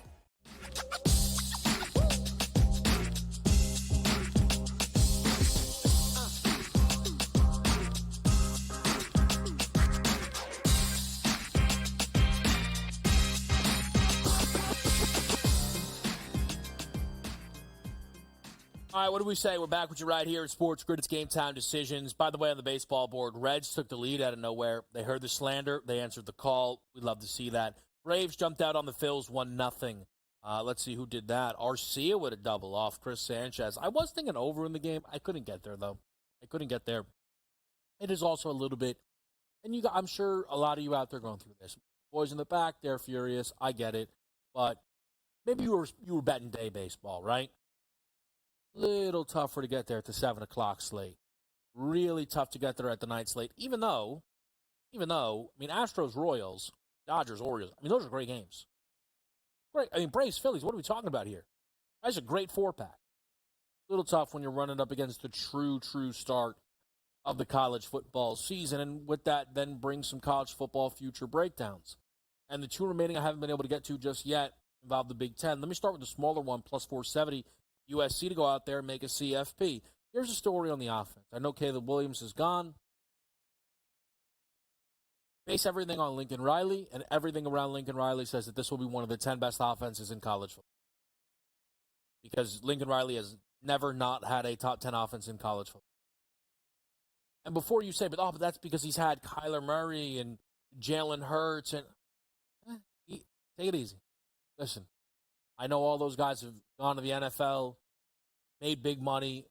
I understand that. I'm not acting like Lincoln Riley's been working with, a poverty-level quarterback play while he's been at USC. But nobody knew that Jalen Hurts was going to go out there and be a next-level star when he made that move from Bama to Oklahoma. There's a reason he had to go from Bama to Oklahoma.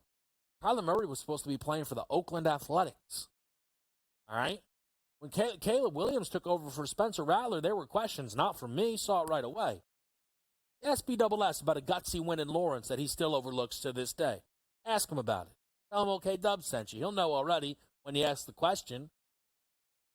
But Lincoln Riley has Miller Moss here. And you know what that sounds like? A huge win for Miller Moss, and enjoy that NFL contract, brother. Because that's what Lincoln Riley does. Look, I don't need to pile on Malachi Nelson and that insane decision that he made to go to Boise State where he didn't even win the job. But in time, we'll look back on that as this massive how did that ever happen, who let this kid make that decision. Look, the point simply is we know the offense will be great. Can the defense not be atrocious? Because the defense was atrocious. And sometimes when we say defenses are bad, it's relative, right? That's a bad defense for the SEC. That's a bad defense for a power program. This team they allowed the 9th most points in college football and the 12th most yards per game. It was one of the 10 worst defenses in the country. This was a Sun Belt defense.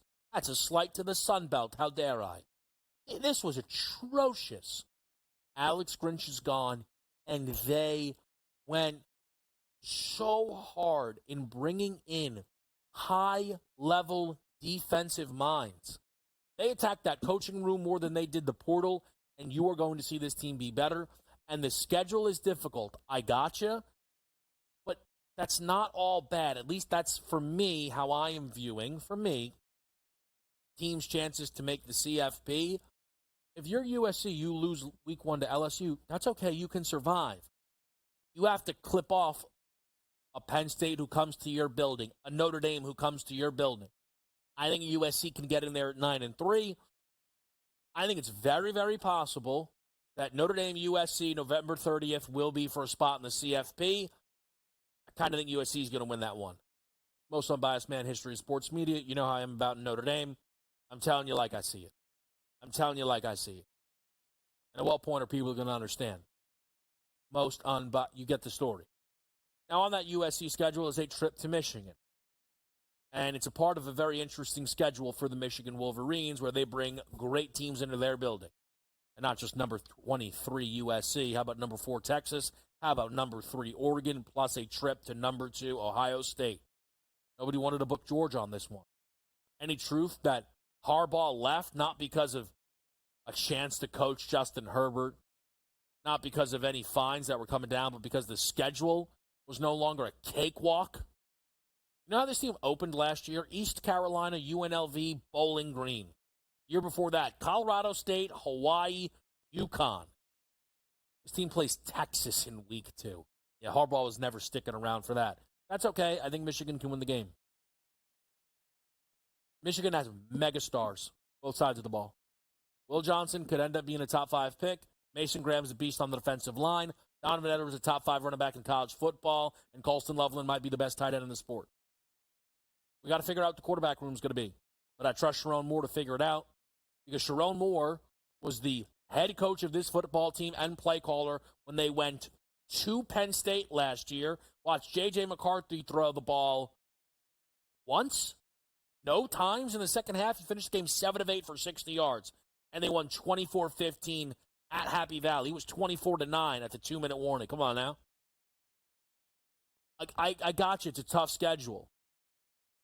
But it's tough for Oregon to go to the big house. That's not going to be an easy trip for USC to make, and it's not going to be an easy trip for Texas to make. Ohio State should be beating Michigan this year. All I'm looking for is Michigan and Sharon Moore in the college football playoff with the opportunity to potentially hit on a quarterback like Alex Orji. And if they do, 35-1 on the defending champs to win the title is far too big a number. I am absolutely good with giving this team my coin. I think that they make the college football playoff, and I think we've got a great number at 35-1. The best programs in college football reset and reload. That's what the Michigan Wolverines are supposed to be, and that's what I think that they can do. I know they lost Jesse Minter to the Chargers. They brought Wink Martindale in. This is a program that's going to look to have some staying power here, and at 35-1, I think they've got it. I really, really do. Those are your college football futures, 10 of them. And then we're locked and loaded for your card tonight. We'll reset that card for you, and we'll give you any live updates that you need between baseball and what's going on with Rutgers next right here on Game Time in Sydney.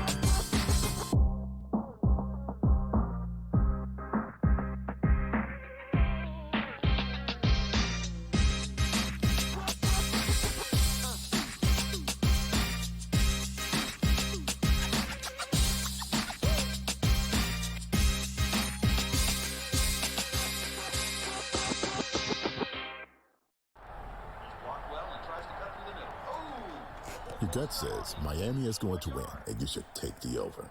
Your gut also said your NFT selfies would only go up in value. They didn't. But your head is on SportsGrid and knows the QB is in concussion protocol. The backup has a 45 QBR against the zone coverage. The New York D has the most sacks in the league. So yeah, trust your head. It's smarter to be on SportsGrid.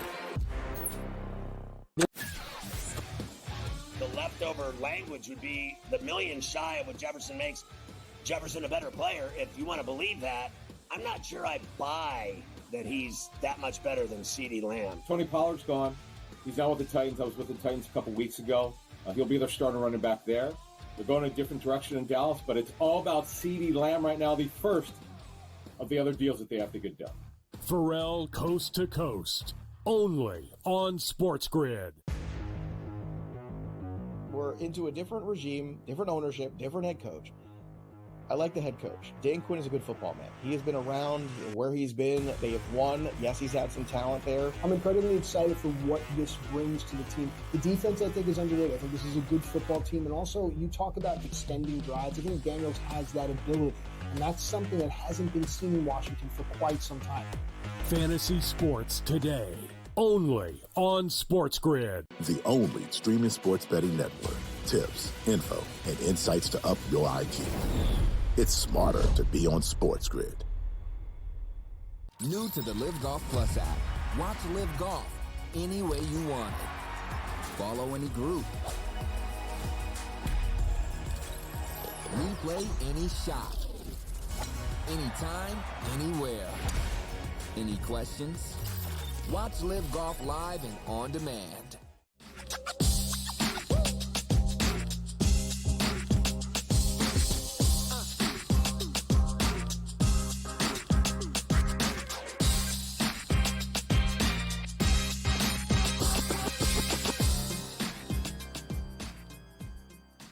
Oh, man, right here with you live on SportsGrid. It's a Thursday night. It's Kevin Walsh.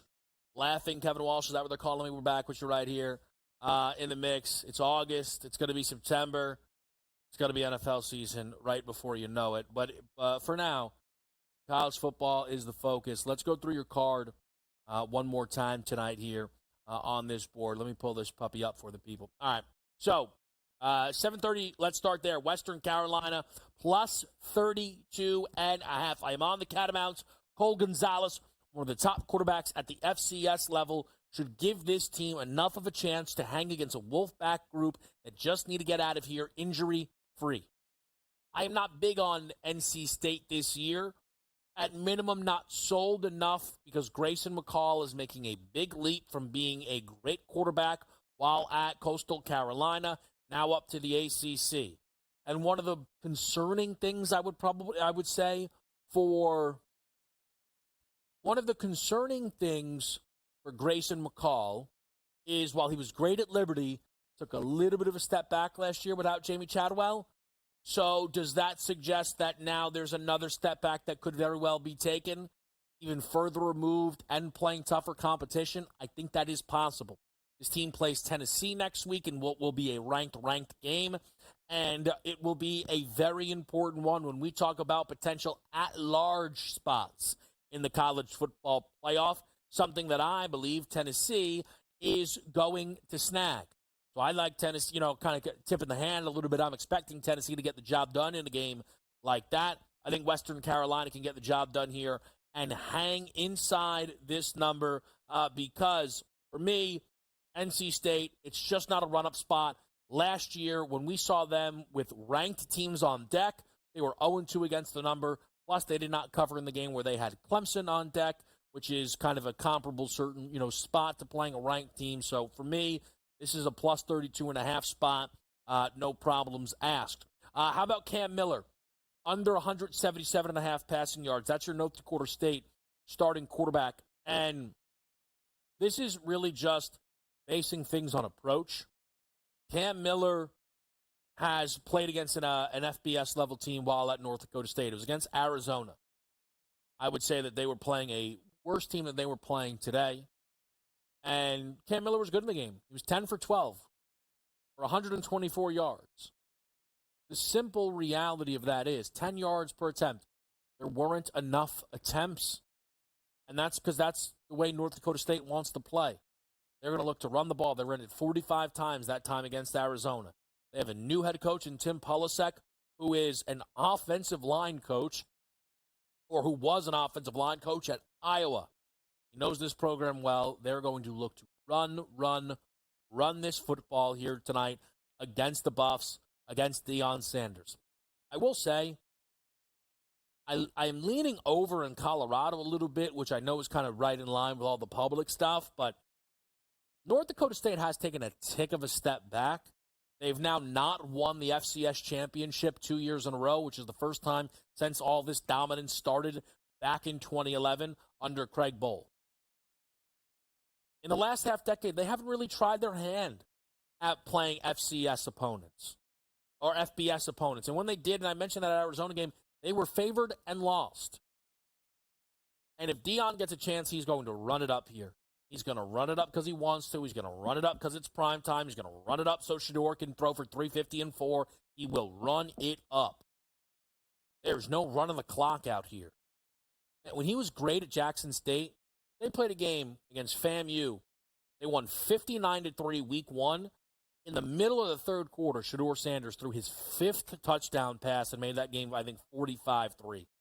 They will look to get theirs in this game if that opportunity is there. I worry about the slowdown in pace, though. Sean Lewis, who was the offensive coordinator last year for Colorado, and now having Pat Shurmur come in. But again, that's why my favorite bet in this game is the under Cam Miller passing prop, 177.5. The other action that we're on, Kansas minus 44.5. The number's long gone. I understand if you don't want to get involved, even if I think Kansas can win this game by 56+. Utah, Southern Utah, under 54.5. That's my favorite bet. You can get that at a better number now. I do not think that game crosses nowhere near 50 points. I'm thinking 38-3 for a final score. And then we are on the Golden Gophers +2, Minnesota at home tonight in what should be a really fun game against the Tar Heels. That's how we get in the mix with college football. These games are going to be kicking off here in a big way, and we're going to be locked in with Dave Sharapan joining the show here on SportsGrid.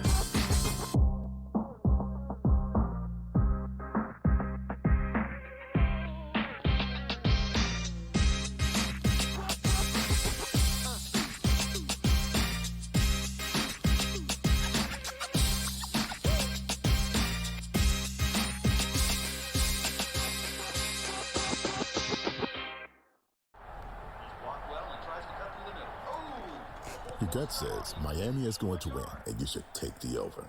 Your gut also said your NFT selfies would only go up in value. They didn't. But your head is on SportsGrid and knows the QB is in concussion protocol. The backup has a 45 QBR against the zone coverage. The New York D has the most sacks in the league. So yeah, trust your head. It's smarter to be on SportsGrid. leftover language would be the million shy of what Jefferson makes Jefferson a better player. If you want to believe that, I'm not sure I buy that he's that much better than CeeDee Lamb. Tony Pollard's gone. He's now with the Titans. I was with the Titans a couple weeks ago. He'll be their starting running back there. They're going in a different direction in Dallas, but it's all about CeeDee Lamb right now, the first of the other deals that they have to get done. Pharrell Coast to Coast, only on SportsGrid. We're into a different regime, different ownership, different head coach. I like the head coach. Dan Quinn is a good football man. He has been around where he's been. They have won. Yes, he's had some talent there. I'm incredibly excited for what this brings to the team. The defense, I think, is underrated. I think this is a good football team. And also, you talk about extending drives. I think Daniels has that ability. And that's something that hasn't been seen in Washington for quite some time. Fantasy sports today, only on SportsGrid. The only streaming sports betting network. Tips, info, and insights to up your IQ. It's smarter to be on SportsGrid. New to the Live Golf Plus app. Watch Live Golf any way you want it. Follow any group. Replay any shot. Anytime, anywhere. Any questions? Watch Live Golf live and on demand.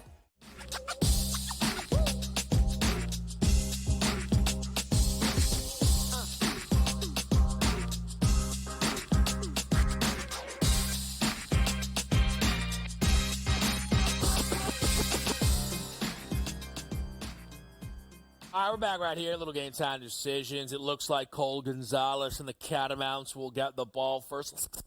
I mean, a little opportunity to shake, wiggle, and roll here, man. So we're going to keep our eyes locked and loaded for that game, the Rutgers game. Let's get you an updated score.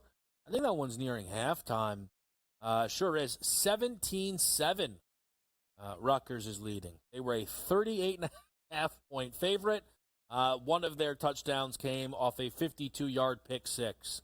If anybody wants to know how Ethan Kaliak-Manis is doing, I know there are people here on this network very high on Rutgers. I didn't bet their under. Again, I'll be honest with you guys. Shout out Kyle Monangai, by the way. I did do, when NCAA came out, I decided to do the Rutgers thing. Figure we'll do a little local situation. So I am familiar just from that end of it with the Rutgers guys. But I don't bet Rutgers games because I can't. And you guys know what we talk about here, I'm involved with. So I'm not going to, I can give you a look, a lean, an eyeball, right? But Rutgers' win total wasn't something I was, worried about breaking down. I didn't think that they would be a threat to win the Big Ten. I know there's some people who are excited about him. Okay, Cole Gonzalez, maybe don't try and throw a pick six on the first play, brother. All right, let's run the rock second and long, please. My, oh, my. But the fact that Ethan Kaliak-Manis is averaging 4.8 yards per pass attempt against the Howard Bison is a big concern. Rutgers are going to look to hang their hat on running the football and defense. I understand that. But at some point, you need your quarterback to make plays, and Kaliak-Manis has been bad in his career. And this is a terrible start. There is nothing else to call this other than a terrible start. Second pass attempt for Cole Gonzalez was nearly intercepted. Folks, let's run the ball. No? I can't be the only one thinking it. I mean, what are we doing here? Let's take a deep breath, settle down. All right. Now my window's just closed. Trying to get people in the mix here.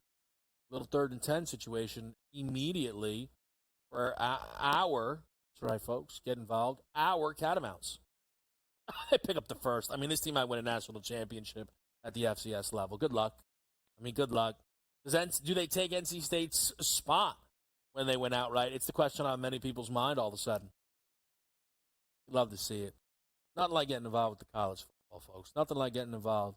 What do we got here now? Let's update this baseball board, see if anything's popped. You know what, actually? Let me check your baseball starting lineups tonight. Is Eloy Jimenez in there or what? Where is he? Batting 6th. You could sizzle. You could. You got to get eyes on that 1.5 hit run RBI. Bobby Miller's been bad for the Dodgers. Bobby Miller has been absolutely terrible for the LA Dodgers this season. Both sides of the dish are batting 300 plus. So you've got a big time fade opportunity if you'd like tonight. Let's see what we've got here for Eloy's price. 1.5 minus 110. It's not bad. Gunny checks in at minus 125 though, which then kind of, when you do the perspective of it, you're getting third, you're getting Gunnar Henderson. But Eloy's been so good. It's not a bad way to look. Maybe an RBI shot on Eloy Jimenez there. If you can kind of climb that ladder enough, I wouldn't be mad at that. So that's just kind of where we are at the baseball board. Do we have the consig ready? I think so. Is the one and only Dave Sharapan here in the mix with us live on a Thursday night? What's up, Kevin? How we feeling? Oh, it's football season. It's official. That's right. It is officially football season. And, with that change, things come in, people welcome back to the book, that have been doing stuff. I was just kind of informed this might be our last Thursday together that we're doing this. A couple things change and whatever. So me and Ranieri are doing in-game live tonight. Last time for me and the Rain Man. That's what they call him on Thursday. So, it's a big night. It's a big night. You see right there some of the ranked teams that you got: Utah, Southern Utah, Missouri, and Murray State going at it. Are you interested at all in the NC State Western Carolina game going on right now, Dave? We're involved in this game. Love this game tonight. Are you really? I can say that Plus I am. 32.5. Come on now. Really? I had a buddy reach out. What do you like in this game? Wow. To Western Carolina, right? Yeah. So I like Western Carolina. So he goes, all right. Text me back a couple hours later. He goes, are you kidding me? An FCS team? I'm not taking that bet. Of course. Now, I got to be honest with you, Dave. Confidence level goes up a little bit in a ticket like that when you get that kind of reply, doesn't it? The best is, I went to get lunch today, and somebody that I know saw me, and they're like, what do you like in, what was the game they asked? Oh, Colorado. And I said, well, everybody's watching that game. Like, everybody's watching that game. I said, I don't know. Right. Why? What do you like? Oh, well, it's got to be North Dakota State. I said, does it? I guess. All the numbers, everybody's on Colorado. All that everybody's on business. I don't know if that's worth anything. Somebody's got to be on something. It's one of the most bet on games of the day. So are they going to be on the favorite? Yeah, they're on the favorite. Let me ask you this. Colorado wins that game by 21 plus. Okay. Couple guys in that room got to answer questions. What's the story? No, I don't think so. All week long, here's the reason I ask. All week, you mentioned it the other day, right? Everyone's tweeting. By the way, another bet came in on Colorado. People wouldn't stop betting it. Oh, yeah. It took ages to cross this thing to 10.5, right? Mm-hmm. I think some 11s popped there. So just the fact that they were kind of holding steady, offering Colorado under 10. If Colorado comes in, it's being labeled, at least, Dave, that would be probably one of the worst losses they take all season. Well, it's the beginning of the season. It's not even September yet. So, listen, one of the biggest fallacies in all of this sports gambling content and stuff that's out there is that the books want even action on both sides. The books are happy needing decisions. That's how you make your money. Yeah.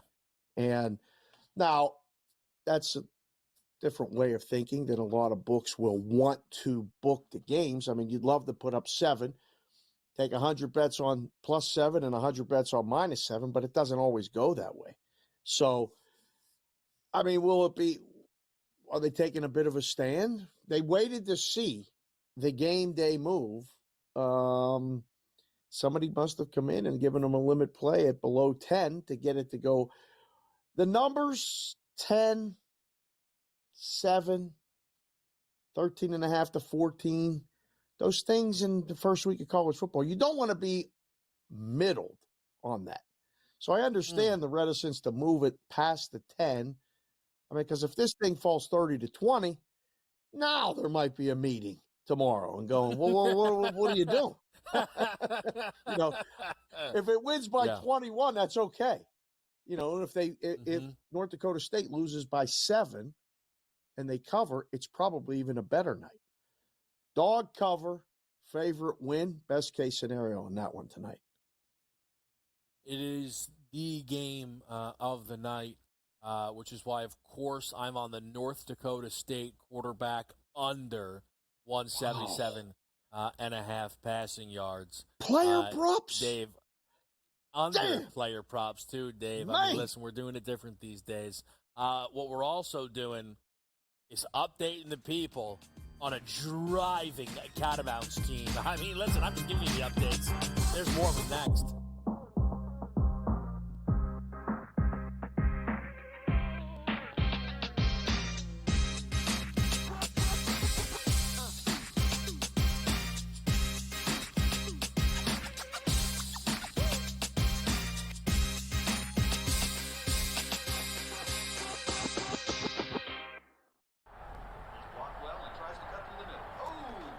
Your gut says Miami is going to win, and you should take the over. Your gut also said your NFT selfies would only go up in value. They didn't. But your head is on SportsGrid and knows the QB is in concussion protocol. The backup has a 45 QBR against the zone coverage. The New York D has the most sacks in the league. So yeah, trust your head. It's smarter to be on SportsGrid. The leftover language would be the million shy of what Jefferson makes Jefferson a better player. If you want to believe that, I'm not sure I buy that he's that much better than CeeDee Lamb. Tony Pollard's gone. He's out with the Titans. I was with the Titans a couple weeks ago. He'll be their starting running back there. They're going a different direction in Dallas, but it's all about CeeDee Lamb right now, the first of the other deals that they have to get done. Pharrell Coast to Coast, only on SportsGrid. We're into a different regime, different ownership, different head coach.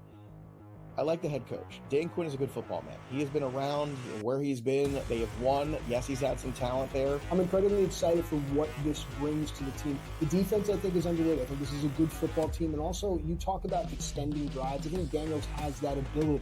And that's something that hasn't been seen in Washington for quite some time. Fantasy sports today, only on SportsGrid. The only streaming sports betting network. Tips, info, and insights to up your IQ. It's smarter to be on SportsGrid. New to the Live Golf Plus app. Watch Live Golf any way you want it. Follow any group. Replay any shot. Anytime, anywhere. Any questions? Watch Live Golf live and on demand.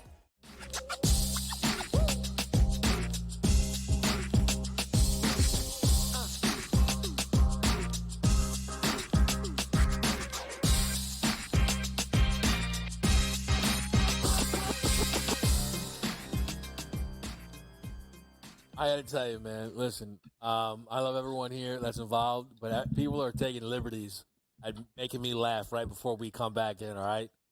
People are I'm a professional, man.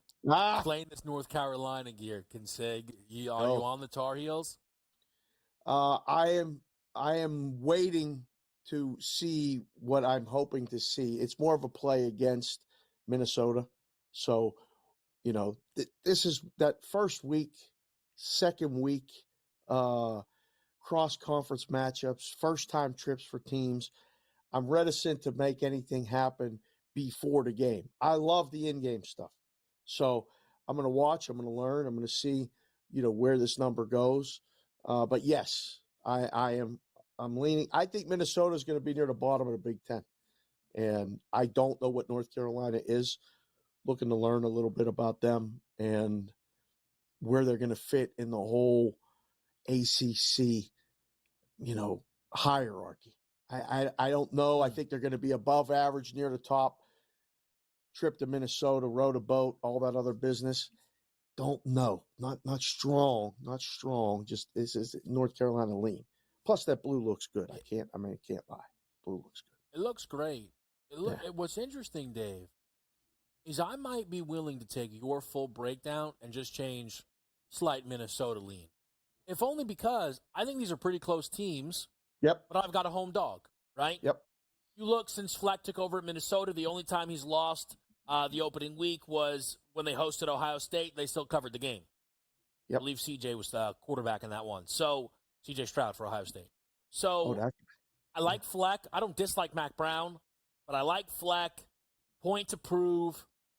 And what's interesting is, and this is, I think, for me, probably my main, what pushed me across the finish line in Minnesota, is North Carolina's had 5 straight years of NFL prospect quarterback play.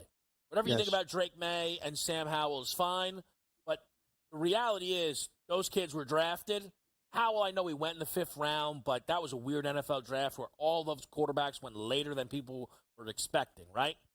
Yep. Well, now they're in a question mark situation between Max Johnson and Connor Harrell, and I think it's a negative that neither guy won the job.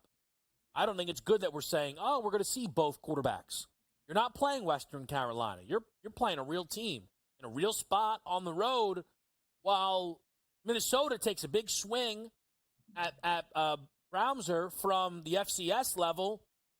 Look, we just mentioned it the other day, before, Caliac Mattis is stinking it up over there on the field in Piscataway right now. These quarterbacks between Minnesota and UNC are not supposed to be close. I think they could be dead even in that category, which helps push me to Minnesota. No question. That's when a game's 2.5 or 2 or 2.5 and the road team is favored. You always got to look at, all right, well, if it was, reversed and the game was in Chapel Hill, what would this number be? And that's where I go, okay, I don't know how much to even include in the home field advantage, especially the beginning of the season. So the lean for me becomes when you get a short favorite on the road, if it's less than 3, they're probably power rated a little better than even. So it's just a matter of, all right, we'll go with that team. But, I mean, the other game that goes tonight, another Carolina team, is, I mean, you say it, maybe better than anybody in the country. I love when you say that. What is the name of the Coastal Carolina football team? How do you give me the throat? Give me the whole thing. The Chanticleers. I mean, look, they're out here in the mix, man. It's been a while. I tell you, I had to pull. I had to pull myself back a little bit. Come on, because what this Thursday slate had a lot of games that were speaking to me. And we had to easy down, boy. That UL Monroe Jackson State game, I was kicking. I'm like, whoa. Jags a dog on a night Dion's playing. Yeah, they might want to send a message. We backed off. I didn't let it be. We let it be. Oh. You gotta take a couple deep breaths when you can, man. Game with juice. Quick tip. Jacksonville State, Coastal Carolina, Chanticleers. What's the Well, the game I was thinking of playing over in was the Missouri game. Oh. But man, I saw something today. They haven't beaten a team by 40 points in like 5 years or something along those lines. I got to be honest. I didn't know Murray State had a football team. I thought that was one of those schools that only had a basketball team. Yeah, I was wondering if John Morant's going to get out there, play some corner tonight, and just try his hand at it. I mean, at that point, I don't know if he can throw. Honestly, John Morant would probably make the Murray State football roster, and I know that's going to piss off a lot of people. John Morant would be one of the 5 tallest players on that team. Oh, yes. Yes. I think he could probably do a little something for someone on that roster. These games used to drive me crazy when we put up numbers in a book where the spread on the game is 50 and the total's 60. Like, what the hell? This is brutal. Right. I hate these games. Can I tell you, though, and listen, I'm not going to act like I almost did it on this game. What? is instead of laying 49.5, what do people do? I'll take over 60.5. Missouri's going to get it on their own. And then what happens? 56 nothing. 54. You go now. Hold on. You go now. Hold on. Now wait. Well, that's not. So I caught a good number, right? I almost feel bad mentioning the play but I have Kansas minus 44.5. Ooh. And I'm sure there's a lot of people playing over in the Kansas Lindenwood game, which I think should be good. But I'm also not sure Lindenwood scores. That's the handicap. In a game like that, that's the handicap. You found another one. 49.5, 62.5 for the total. And Lindenwood, I had no idea. I thought they were only a basketball school again. Lindenwood is starting a kid who last year for McNeese State was one of three quarterbacks. He was by far the worst. That's who Lindenwood's hoping to try and cross midfield with tonight. Rock Chalk Jayhawk, baby. We'll be right back. We're live with you here, Game Time Decisions.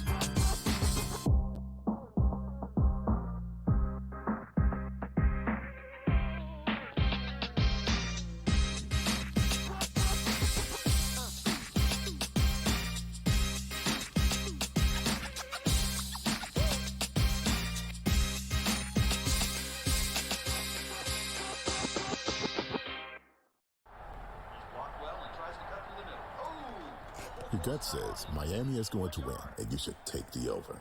Your gut also said your NFT selfies would only go up in value. They didn't. But your head is on SportsGrid and knows the QB is in concussion protocol.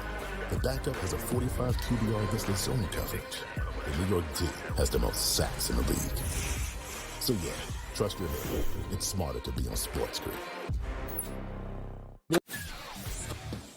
The leftover language would be the million shy of what Jefferson makes Jefferson a better player. If you want to believe that, I'm not sure I buy that he's that much better than CeeDee Lamb. Tony Pollard's gone. He's now with the Titans. I was with the Titans a couple weeks ago. He'll be their starting running back there. They're going a different direction in Dallas, but it's all about CeeDee Lamb right now, the first of the other deals that they have to get done. Pharrell Coast to Coast, only on SportsGrid. We're into a different regime, different ownership, different head coach. I like the head coach. Dan Quinn is a good football man. He has been around where he's been. They have won. Yes, he's had some talent there. I'm incredibly excited for what this brings to the team. The defense, I think, is underrated. I think this is a good football team. And also, you talk about extending drives. I think Daniels has that ability. And that's something that hasn't been seen in Washington for quite some time. Fantasy sports today, only on SportsGrid. The only streaming sports betting network. Tips, info, and insights to up your IQ. It's smarter to be on SportsGrid. New to the Live Golf Plus app. Watch Live Golf any way you want it. Follow any group. Replay any shot. Anytime, anywhere. Any questions? Watch Live Golf live and on demand.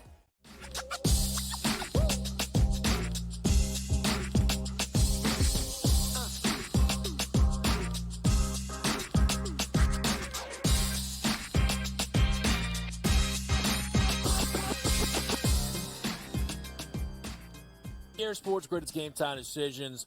Kevin Walsh, I am with Dave Sharapan. Sig, I got a question for you in the room, right? Yep. Late last night, I was going over the Colorado, North Dakota State game, and that number was at 60.5 on the total. Mm-hmm. We're looking now at 54 and a half. Yeah. It's dropping. Maybe I've missed a weather update. I'd like to believe I would have seen it. Maybe I have. But is there an argument at times for better to be like, man, even if you guys were wrong at a 60.5, right? We got to buy low. You couldn't have been that wrong. I mean, that's a pretty big move on what is a marquee football game for this slate.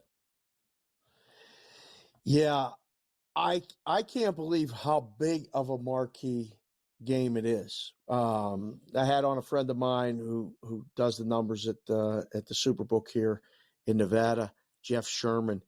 He said we got more handle on this game than the other two games combined between North Carolina, Minnesota, and Coastal and Jacksonville State.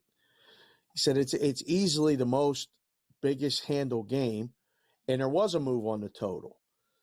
I don't know. You're going to see the numbers move so much more in weeks 1, 2, and 3. Like, it's still one of those things. It's like a malleable number. Like, you really have to shape it as you go through the first week and the second week. You're going to see swings and misses. There's going to be games where you're going to be like, who came up with that number? I have no idea, but it was wrong, but get better next time. Taking the bets in September is fun, even late August like it is now, because you still got the rest of the season, and that's when the numbers get better, November, December, the bowl games. No, the bowl games aren't airtight. The playoffs will be. Playoffs will be hard to beat. You got to get the books now if you're in action. You want to talk about kind of setting numbers. Shedeur Sanders last year, week number 1, played TCU. Yep. He threw for 510 yards. Wow. Do you have any idea, or would you like to take a guess at what his player prop was week 1 last year? I know because I bet it. It's back in the old notebook of mine, so I can tell you definitively what the exact number was. 279 or 299? 206.5. That's it? Wow. That was a swing and miss. Doubled up? Yeah, we're going to have a talk. We're going to have Here's the thing with something like that, right? When you win a bet like that, I'm speaking from literal experience, doesn't even feel that great. Wasn't a best bet. Didn't play alts. I was playing, if he's trailing, he should probably be able to get over this number. There's a line discrepancy. There's another book was somewhere like in the 220 range. Mm-hmm. And you pick your head up and he's got 510. Yeah, all right, man. All right. It's 304.5 tonight. They moved 100 yards year over year for week 1. Well, that's why I said it in my head. It's got to be 279 or 299. But they missed by so much the first time. If you'd asked, that would have been my numbers for tonight, 279 or 299. If we use 279, you go over. I move it to 299. I give you a 20-point middle if you want it. We go from there. So makes sense. Does he throw for 300? You feel confident in that tonight? I do think he will. If they have it going, I'll say this. I left some stuff alone. This feels like, hold on, Dave. Western Carolina, make a man miss. Oh, my goodness. Oh, it's almost a pick 6. The Catamounts got NC State on upset alert. The ACC might cancel the conference. The ACC might cancel the conference. I'm not sure. North Carolina. I'm not sure. You're in the mix. Oh, Minnesota. Oh, guys, run, pound. Minnesota. Fade ACC at all costs. My Miami ticket in trouble. Oh, no. Here come the Gators this Saturday. A lot of panic in the room. Don't worry about it. The U will hold it up. You can count on us. You can count on you on In-Game Tuesday. Live. It's next, my man. And never again, apparently. I can't help myself. Kudsig In-Game Live. Him and the Rain Man. They're making it happen. They got great action tonight. Do not miss that. Listen, whatever you do, Utah Southern, Utah under. All right, enough of this. Cam rising, Cam risen. I've risen. I've risen to the window, and I bet the under, and I bet it again and again and again. That's what we do right here on Game Time Decisions. Next time I see you, it'll be college football today, Saturday morning. I cannot